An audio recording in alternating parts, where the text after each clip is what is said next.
Howdy folks, and I hope your Gulfire is secure wherever you are in collecting land. And welcome back to the channel for another 1/6 scale figure unboxing and review. And today it's the turn of Sideshow's take on S.D Bob Plissken, aka Snake, aka Kurt Russell, from the 1981 John Carpenter directed masterpiece that is Escape from New York, which along with Halloween and The Thing was some of the biggest cinematic influences on Mr. Go Figure in his formative years. And with the pre-orders going up for the Asmus Toys version of the Hero of Leningrad, I thought now would be a good time as any to have a look at Sideshow's 2014 take on the monocular mercenary himself. So, usual format folks, box, accessories, figure, then showcase at the end. But before we dive in, I would like to send an Air Force One size shout out to everyone who's supported Go Figure. And please drop a like on this review as it helps other people find the channel. And if you haven't already, be sure to hit that subscribe button and bell notification icon down at the bottom of the screen there. Not only will you be making an old collector very happy, but you'll be sure not to miss any of the 6 scale related hijinks that we've got coming up. So, Escape from New York, what can I say about this film that hasn't already been said? On the back of 78's Halloween, Carpenter gave us another classic, which saw him reunited with Donald Pleasence, and his first of 4 outings with Kurt Russell, who gave us the now iconic performance of Snake Plissken. Sent to rescue the president from America's biggest maximum security prison, New York. If you've never seen this movie, pause this review instantly and only unpause it after a full viewing. It's an 80s gem. Do it now, that's an order. But enough of my Fresno Bob related ramblings, onto the box. Now, we've got to remember the age of this particular figure, and it's a relatively simple box. It's a shoebox design. I still quite like it, even today. I like its simplicity. On the front here, it says Escape from New York in that font used for the film itself. Then you've got the cobra going on here, which we all know is tattooed to his stomach and abdomen. It says 6 scale figure at the bottom here, and that's pretty much it for the front of the box. It's black with these sort of white flecks going on, and I don't know whether that's an attempt at aging. I'm not 100% certain. It looks okay, it just looks like it's been left out while someone's been painting, unfortunately. Same story with that white flecking on the side, and a continuation of that logo there. It says Snake Plissken, slightly raised this. It's got a tactile feel to it. Cobra's there again. You've got that same design on the right hand side. Bottom of the box, nothing other than that white flecking. Same story on the top. Around the back, this box really starts to come to life, and you've got a portion of a piece of art based on Snake himself, sat at the base of the wall, the containment wall there. Really nicely done, this. I do like this, and I believe Sideshow I don't know whether they've released it yet, but I think they are going to be releasing this as a piece of wall art, the full picture. But yeah, picture of Snake, cigarette in mouth, eye patch on, looking wistfully into the distance there. It says Sideshow Collectibles at the bottom there, and you've got all the usual warnings and credits in this bottom right hand corner. Don't piss this figure off, or it might call you Harold. Not a brand new figure to me, this one. We'll just open up this shoebox so we can have a quick look inside. As I say, not a brand new figure, had it in the collection a while, so no figure in the clamshell, but what you are greeted with when you open the box is one of Sideshow's wonderful slip covers, and it's almost the complete piece of art that we saw in the back of the box there. Really do like this picture. I think it's cracking. Tempted to get that wall art from Sideshow, only I don't know where the hell I'd hang it. Rapidly running out of space. But yeah, it says Escape from New York at the bottom there, and some more of the credits there. You lift that slip cover off, and it's going to make a squeak, this one, and underneath, clamshells for the figure itself. So there you have it folks, that's the box. So without further ado, let's dive down onto the table as we always do and have a look at all the accessories that come with Snake. Okay, so what does Snake come equipped with? Well, pretty much everything you'd expect, pretty much everything from the film, to be honest, but we will start with the hands, as we always do. You know me and my hands. 7 hands in total. Let's have a quick look at a couple of them. As always, they come with the attached wrist pegs, which is great to see from Sideshow. It's obviously a long tradition of wrist pegs. I mean, this this figure's coming in at 11 years old, so they've obviously been doing this since day one. But yeah, the sculpt itself is showing its age a little bit. It's very simplistic, but I've seen worse, let's put it that way. There's an attempt at vein work in the backs of the hands there, slight reddening on the knuckles. We've got sculpted in fingernails, which is great to see, with little tiny cuticles painted in there, which is a nice touch. Quite simple, but effective and pretty good for an 11-year-old figure. Flexibility test. Now, these are quite soft, these hands, which is good for gripping accessories. Soft to medium, I'd say. But overall, yeah, perhaps not up to today's standards of sculpt and paint application, but overall, pretty good for the time. And you've got all manner of hands. You've got this sort of gripping hand here, which I believe is for the cigarette. You've got fisted hands, obviously this pointing finger, gripping hands for the weapons, another fisted hand here. The eagle-eyed amongst you may notice a slight colour change between these two hands here, and also the fact that the wrist peg has broken off in this particular hand. Yet to dig this one out. That's a job I've got to do, but I picked this up from a retailer many years ago, and it was an ex-display model, and I suspect that this may have caught the sunlight at some point, because the repair of hands and the head sculpt are ever so slightly discoloured. But yeah, as you can see there, there's a slight contrast in the colours. But yeah, overall the hands themselves pretty good. So we'll pop the hands to one side. What else do you get? You get all manner of stuff to go on this belt. Now, it's got a holstered belt. It's got two holsters, right and left. That's on the figure. We'll take a look at that when it comes out. But you've also got these sections which you can attach to the belt.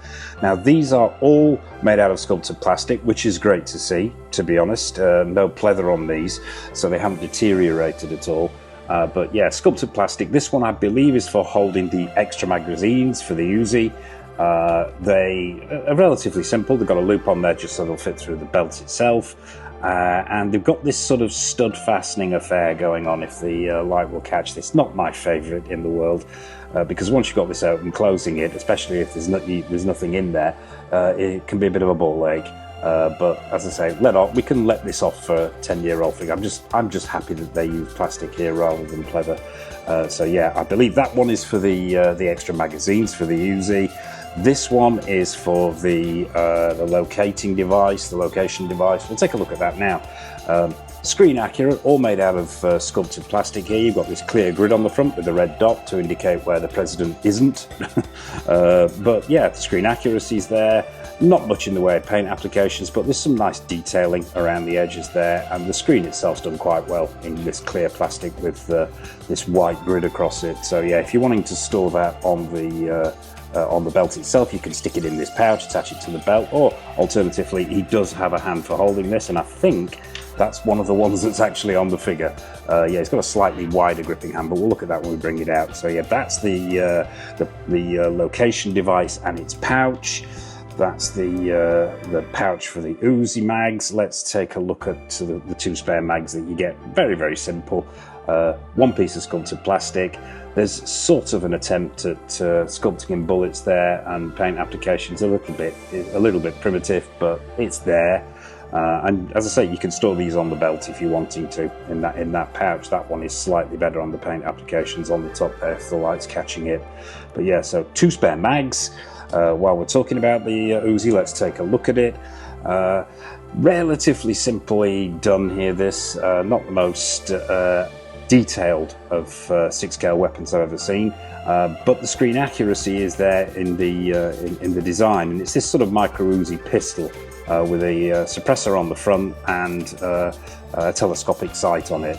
That's removable, so you can pop that off if you want, and these store in his belt. You can store them separately, so you can store the Uzi and then the telescopic sight itself. There's a separate pouch for that goes at the front, but we'll take a look at that once again when we bring the figure out. That simply clips on, held in place by friction. And it looks like there's a random hair stuck underneath there, but yeah, the suppressor itself has got a high gloss finish, which is screen accurate, and that telescopic sight's also finished in a high gloss paint, once again screen accurate. We've got some clear plastic on the end of the telescopic sight, which is nice to see. So often these days we see the ends just painted black, and it just throws the whole effect off, but yeah, that's repeated on both ends, so nice little touch there from Sideshow. The sculpting on the Uzi itself, as I say, relatively simplistic, not an awful lot in the way of detail there. You do have auto written on the side, and this sort of metallic grey, gunmetal grey paint application, and you've got a cocking action there as well with that little section that slides back at the top there. Removable magazine, so you get 3 mags in total, and that's the same as the other 2. Not the most secure in there, a little bit of wobble to it, but it holds once it's in the display. The strap itself is made out of, I think this is a nylon material, I don't know, nylon or a canvas material, but the buckles themselves are plastic, and the attachment is a little tiny metal hoop around the end there. So yeah, that's the Uzi pistol, and pretty good it is too for an 11-year-old piece. And I suppose for me the best part about this is the contrasting paintwork on the suppressor and the telescopic sight. That is actually nailed on and screen accurate. So yeah, that's his Uzi. While we're on the guns, let's take a look at the handgun. Also comes complete with his handgun. Now, once again, this is showing its age a little bit in the sculpt and the paint applications, but it's pretty much on point. The screen accuracy is there. I'm liking the silver paint applications on here because the gun itself was this sort of silver metallic. Well, it wasn't metallic. I think it was gloss. Perhaps this could be a little bit shinier, but overall the accuracy is there. The handle itself, nicely done. Little silver dot there on the handle and on the other side as well. It's got a revolving chamber and a chamber that pops out like a lot of Sideshow guns do. I'm not the world's biggest fan of these, to be honest with you, because it's I've had a number of these particular types of guns break on me because there's only a tiny little piece of plastic that holds the whole chamber in there, and if that breaks or falls out, it's a nightmare. And you can see this one's quite loose. So yeah, I'm not a feature there that A, I would use, or B, I think it's a good idea. Probably notice in there that there are some sculpted, well, they're not actually sculpted bullets, those are real bullets. Now, Sideshow took it upon themselves with this particular gun to make real bullets. Not quite sure why they did this.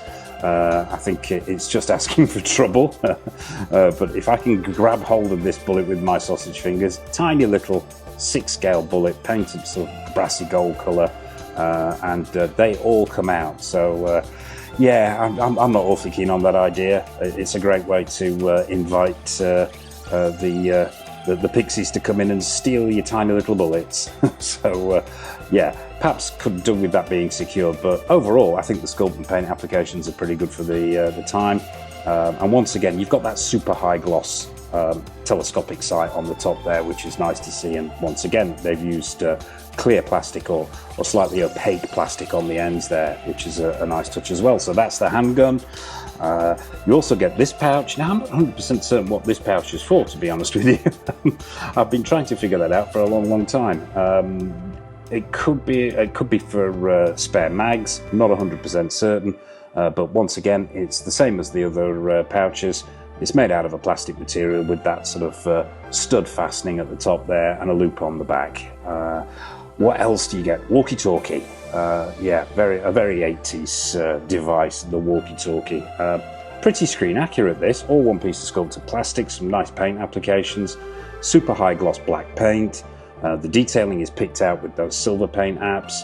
The sort of the speaker in the center there is screen accurate. That design is nicely done with some dry brushing and washes on there to pick out the details, and a clip on the back so it'll hang on to the belt itself.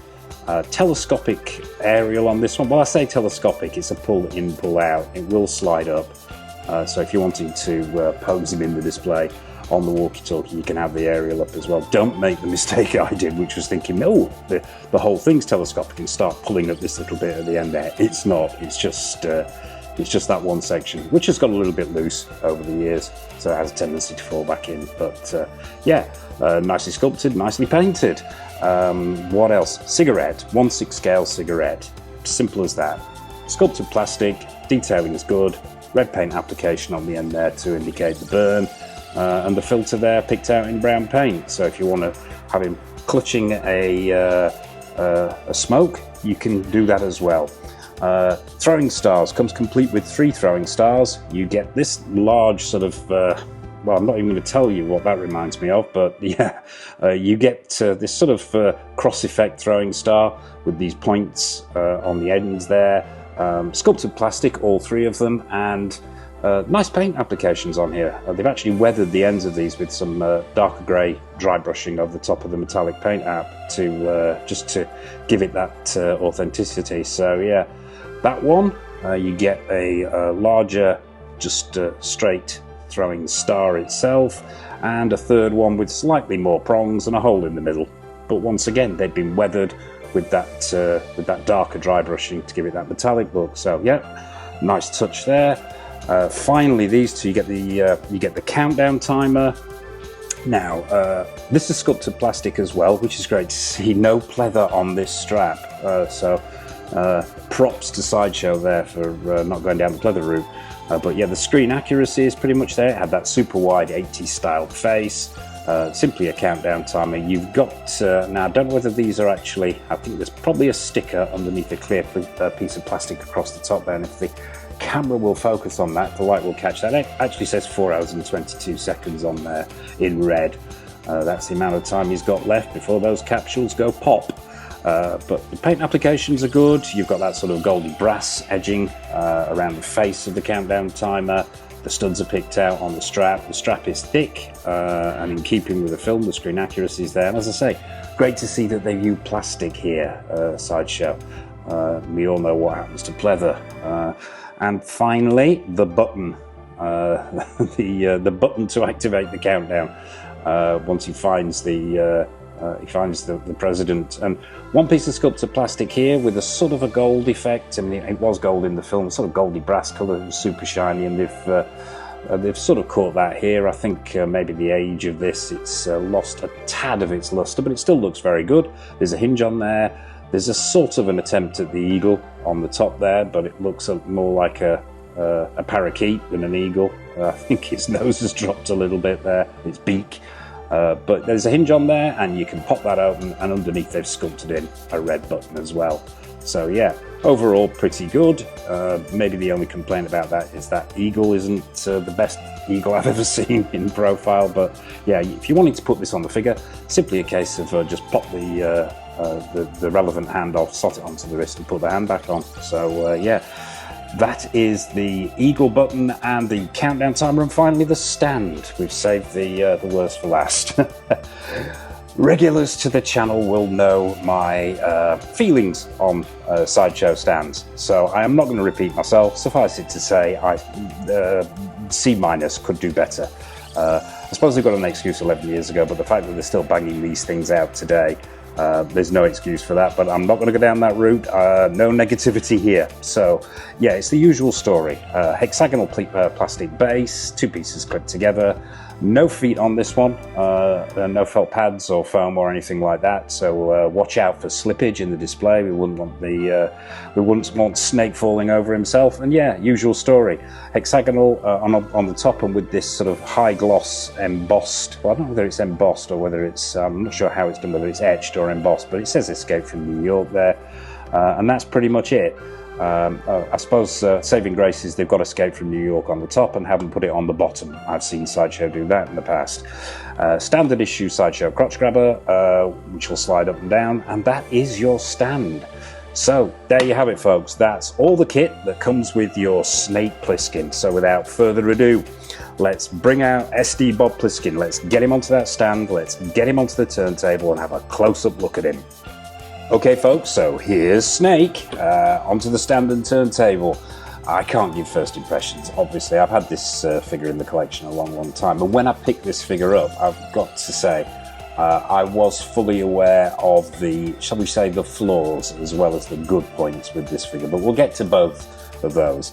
We'll do as we always do. We will stop him from spinning, start at the bottom and work our way up. I mean, I've got to say, he's unmistakably Snake, and that outfit looks on point, and the accessories are good, but we'll have a close-up look at him.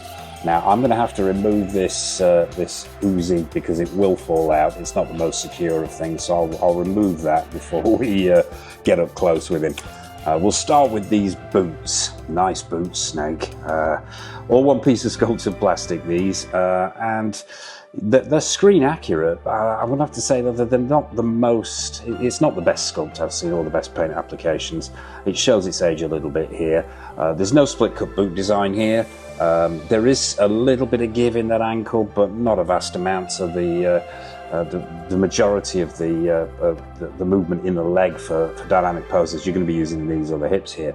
Yeah, it's not a bad attempt at the boots. The screen accuracy is there. Those clips up the sides there that run up the sides are nicely done, nicely sculpted with those silver paint applications. That design on the front there is well done. Could do with a bit more weathering, in my opinion. It's one of those jobs that I've never really got round to. The list of weathering jobs is as long as a long thing's long bit. The front of the boots, yeah, not much, as I say, by the way, weathering there either, although you do have those 3 spikes at the front there, and those are actually still sharp after all these years, so watch out if you pick this figure up. But screen accuracy, yeah, definitely there. You've got sculpted in sole on the bottom of the boot with some weathering, which is nice to see.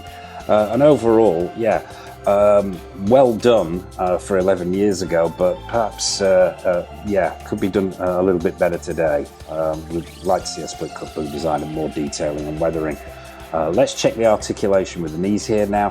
I have to say about this body, it's got some heft to it for a 6 scale figure. Now, seasoned collectors will know what I'm talking about here when I say it's that harder plastic, that heavier plastic that 6 scale figure manufacturers used back in the day, which you know, I don't object to. I think it's quite good because I think it can be harder wearing, but the joints themselves, what you've got here is a double bend at the knee, but you're quite limited to how far it'll go up because of the back of this boot. Obviously you'll get 45 degrees out of it, but yeah, it's got a serious squeak going on there. I think 11 years have seen arthritis set in on Mr. Plissken, but yeah, as this other one as well. But yeah, articulation's pretty good there.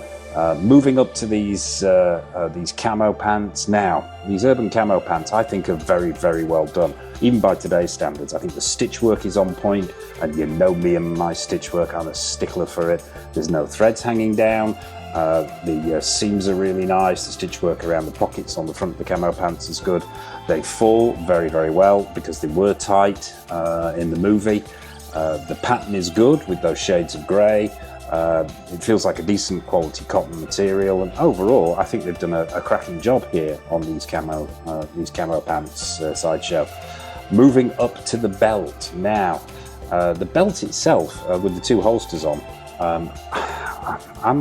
I'm not sure what material this is made out of. I believe it's pleather. Now, I know Sideshow, when they first released this figure, actually advertised him as having a leather jacket. Naughty Sideshow. I don't think there's any leather on this piece at all. I think it is leather free.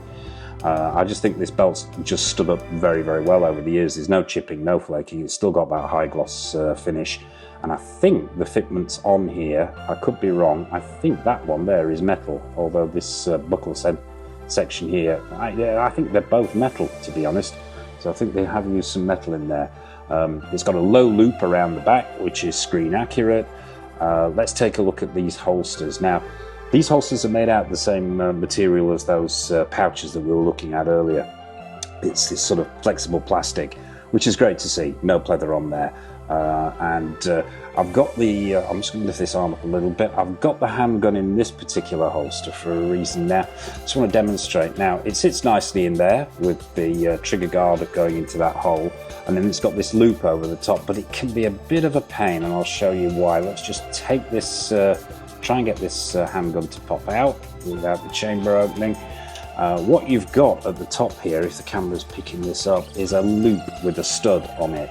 Now, what you're supposed to do is, once you've got that handgun in there, is how you're going to do this. I can't do it with sausage fingers. I have to use tweezers.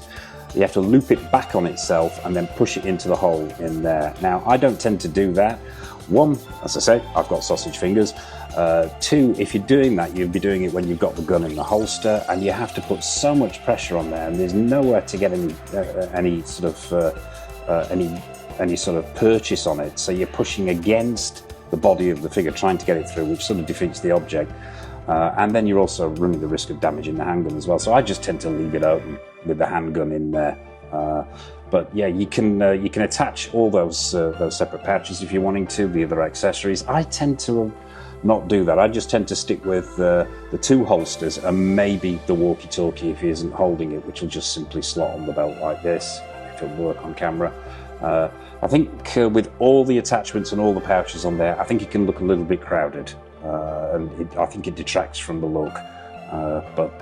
Yeah, nice belt, nice holsters apart from that rather iffy clip solution there. So moving up to the torso now. We'll start with this shirt, this muscle shirt, this tight muscle shirt underneath the sleeveless one. I think Sideshow have done a cracking job here. It's super tight, and if the light will catch this, you can see it actually picks out the sculpted in muscularity of the figure itself. So very, very nicely done. It's a cotton material, a matte cotton material. It's got a nice finish to it. The stitch work around the collar's very good.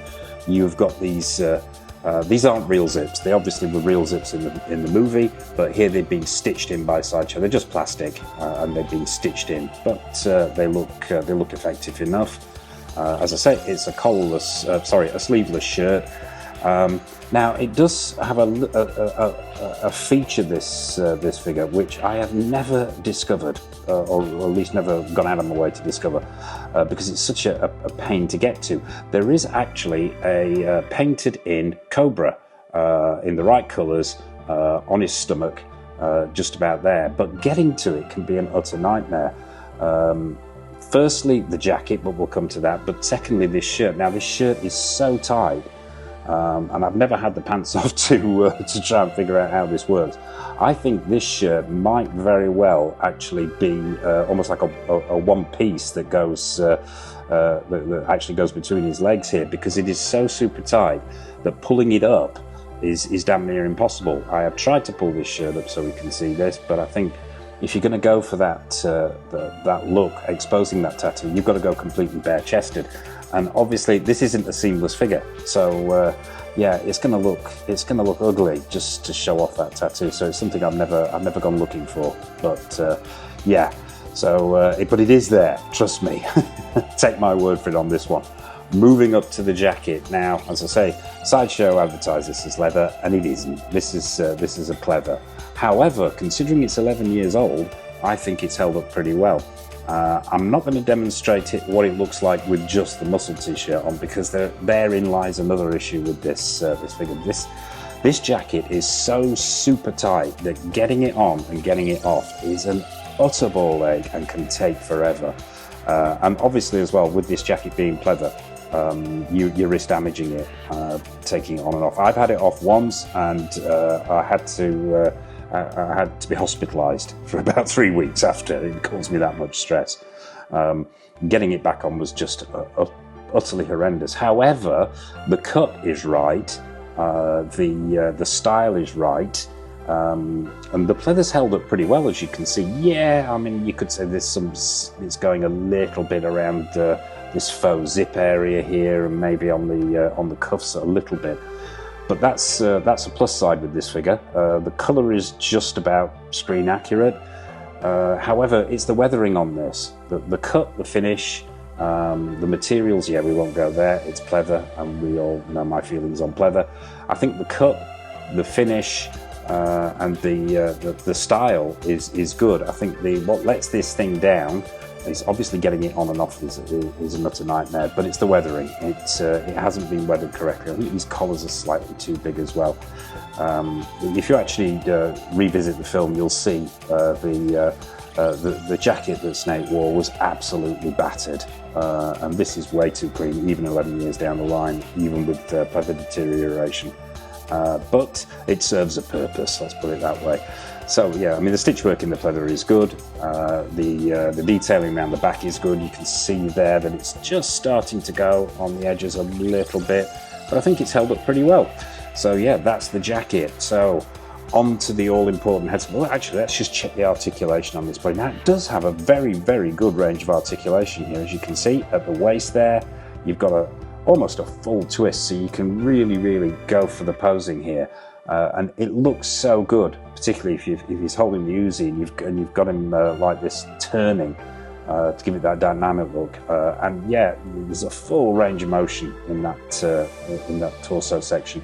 You've got an ab crunch backwards and forwards, and that chest, there's a chest flex going on there as well.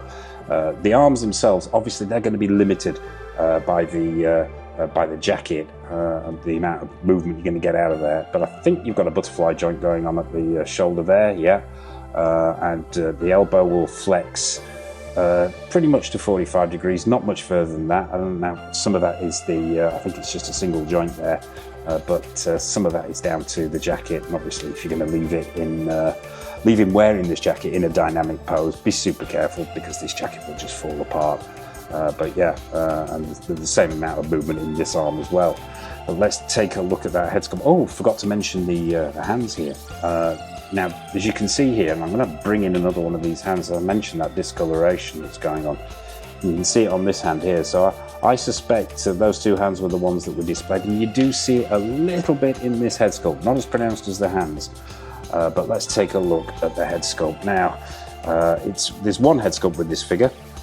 It's not fixed neck, and let's get right up close here. Now, I knew straight away that this wasn't the best head sculpt I'd ever seen. However, I wanted a representation of Snake Plissken in my collection, and I was pretty convinced that no one was ever going to do another one with it being such a, I'm going to say it's an obscure character. I mean, it's a cult classic, but would it sell enough units to justify another company tackling it? And I suspected not, but it seems Asmus Toys are going to give it a punt.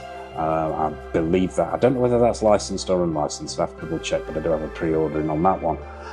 Yeah, the head sculpt. It is obviously Snake Plissken, but it isn't obviously Kurt Russell. Let's put it that way. It's not Sideshow's finest hour. We've got to give it a break. It's 11 years old. The plus side, I think the 5 o'clock shadow, the beard, is done very, very well. There's not really much attempt at skin tone or texture here in paint applications. They're pretty sort of one-dimensional. The eye is quite well done. It's not up to today's standards, but it's blue and it's on point. There's some detailing on the face. They've got a scar down here on the left cheek, which is screen accurate. Scar across the little cut across the forehead there, once again screen accurate. It's just not the best head sculpt of Kurt Russell. There are echoes of Snake here, but really it's how you like this one that's going to best display it. Eye patch is quite nicely done, which is non-removable. But yeah, overall, I would have to say that head sculpt is a bit of a miss. It's a bit of a miss. The hair's pretty well done. There are individual strands picked out in there. The colours right. The style's right. I would say if you are thinking of picking this figure up, be super careful moving this head, because what you're going to do is rub against the pleather at the back here, and that's the last thing you want. That will speed up that deterioration process. But yeah, overall, I've got a soft spot for it, because it really was the only Snake out there in 6 scale. But it's always niggled me at the back of my mind that this wasn't the 6 scale representation of Snake I really wanted. So let's get him back on the stand and going for final thoughts on this guy. Get him spinning again before we head off to the showcase. And let's put this Uzi back in his hand if he'll hold it, because yeah, those hands are super soft. We'll pop that back in his hand, get him spinning again, and go for a verdict on this guy. What can I say? It's a mixed bag on this one. I knew what I was letting myself in for. As I say, wanted a 6 scale Snake, and I got one with all its flaws. Now, it does have some really strong points, this figure. The accessories for their age are very good, and quite comprehensive, shall we say. They've covered just about everything. The outfit in certain areas is very good. That muscle shirt's really good. Those urban camo pants are really good. The boots, we will let Sideshow off. It's 11 years old. The things that there are two things that let this figure down. It's that jacket and that head sculpt. Let's call it what it is. That jacket needs to be leather, and it needs to be better weathered, and it needs to be better fitting as well, because this is just way too tight. It needs to be better tailored to fit. And the head sculpt. Now, difficult one. It's 11 years old. Head sculpts have come on in leaps and bounds in the past few years, so maybe we can give Sideshow some leeway there. But still, I think it wasn't their best effort even 11 years ago. So overall, it's a difficult one to score, this figure. It really is. There's a lot going for it, and there is a lot not going for it. I would have to say, if I'd picked this up 11 years ago, I would have probably given it an 8. Yeah, maybe a 7.5 and 8. If I was judging it by today's standards, it'd probably get a 6. However, I think let's split the difference. Let's call it 7. Yeah, that sounds about right and fair. We don't want to incur the wrath of Mr. Plissken, so we'll go for a 7.5 on Snake. And it'll be interesting to see what Asmus Toys come up with. I'm still sat on the fence about going sculpted hair or rooted hair. I've seen some early shots, and I think possibly the sculpted hair looks slightly better than the rooted hair. That rooted hair doesn't look of the best quality, but we'll know when we get it in hand. And I'm looking forward to doing a comparison of the two. So stay tuned for that. So there you have it, folks. That's S.D Bob Plissken, aka Kurt Russell, from John Carpenter's classic 80s movie Escape from New York. What are your thoughts on this piece? Do you have it in the collection? Are you thinking of picking up the Asmus Toys version? Are you going to go for both like me? What are your thoughts on John Carpenter? What are your thoughts on Escape from New York? What are your thoughts on the sequel? What are your thoughts on anything at all? Please drop a comment in the comment section below. I would be fascinated to hear your take. And what's coming up on the channel? Well, in the 6 scale world, new figures that are coming in. We've got new figures coming in from Hot Toys, from Susu Toys, Present Toys, Mars Toys, In Art, Pure Arts, Caustic Plastic, X06, the list goes on. We have retro reviews, we have more episodes of Grail or Fail, more episodes of Don't Make Me Choose. So yeah, please, as I said at the top there, hit that subscribe button, mash that bell notification icon so you're not missing anything. And I suppose all that remains for me to say, as always, a huge thank you for watching. Take care of yourselves, happy collecting, and it's over to the showcase.